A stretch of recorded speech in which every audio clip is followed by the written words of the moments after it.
I am getting ready for Sunday dinner with the kiddos and the grandkiddos. Did you know that butter has non-stick qualities to it? So we don't even have to spend extra money on something with all those preservatives, right? So I'm buttering my crock because we're going to make crock pot mac and cheese. And now I'm going to melt the rest of this for a 1/4 cup. I'm going to start with 2 1/2 cups of milk.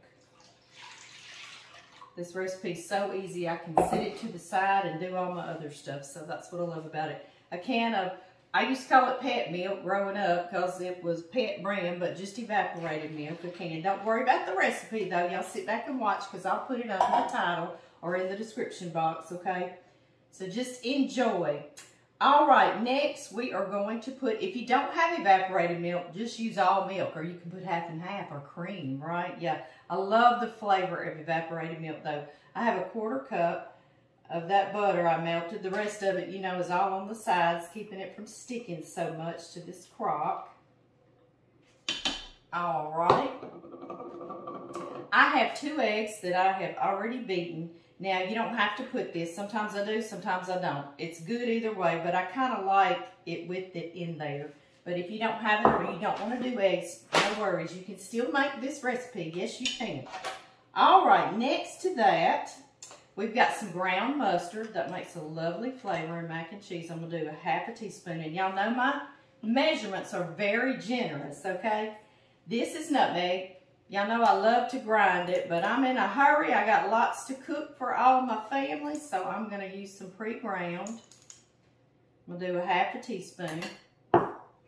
And then a 1/2 teaspoon of smoked paprika. You knew Amy was going to use that, didn't you? You don't have to put that if you don't want to, but I love it in there. That little smoky flavor. All right, we'll put some pepper. And I am going to put a teaspoon of salt because that's a lot of macaroni that's about to go in here. So we don't want it to be lacking, okay? Don't let it be lacking. Okay, now before I put my macaroni in there, I want to stir this around. Get it very mixed together. There's something else that goes in here that's so good. Cheddar cheese soup. Yes. Campbell's or the off-brand, either way is so good. So let's put this in here. It gives it a lovely flavor. I've been making this for years, and one time I made it and took it to work, and I was told it was the best they had ever had. So I just took recipes I found watching shows and kind of made my own. And that's what you can do too. That's what I love about a recipe. Okay, stir in this soup. Get in there good. Oops, splashy, splashy. We're not cooking till I make a mess, right? I know. Okay, now I've got 8 ounces of sharp cheddar. This is a lovely flavor in here. And this is where I go different every time. It's whatever's in my refrigerator a lot of times, okay? I'm going to put the sharp cheddar. I'm going to save about half of it for the top. About 20 minutes before I serve it, I'll add it to the top so it's nice and cheesy when you dip it up. And then I'm going to put, I've got Mexi style cheese. A lot of times I'll put shredded Velveeta or some chunk Velveeta. You can put some cream cheese. So again, make it whatever cheeses you want to do. I'm going to put, this is a big bag, so I'm going to put about 8 ounces. So altogether, you're going to have about 16 ounces of cheese, okay? Does that help a little bit, right? Okay, next.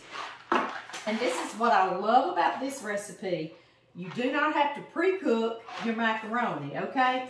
That's what I did. I was like, we're going to figure out how not to. So you just add more milk and liquids. And I'm putting the whole box, 1 pound or 8 ounces, I think 454 grams of Elbow Macaroni. And there again, you can use whatever type you like. This is just your classic, you know, reminds you of being a kid. Or that box mac and cheese, right? Okay. I'm going to put the lid on. I'm going to turn it on high.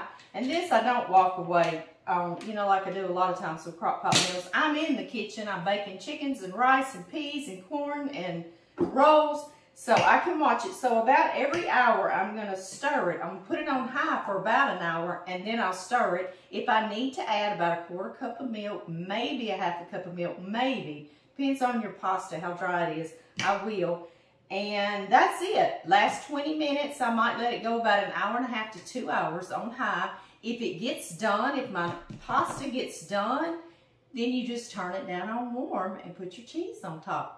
And it's that simple, guys. So I'll see y'all when we give it a stir. Hey, y'all, it's been 1 hour. Let's give it a stir. It's looking good. Yum. Now, everything's getting melty, coming together. So that's why I stir it all around.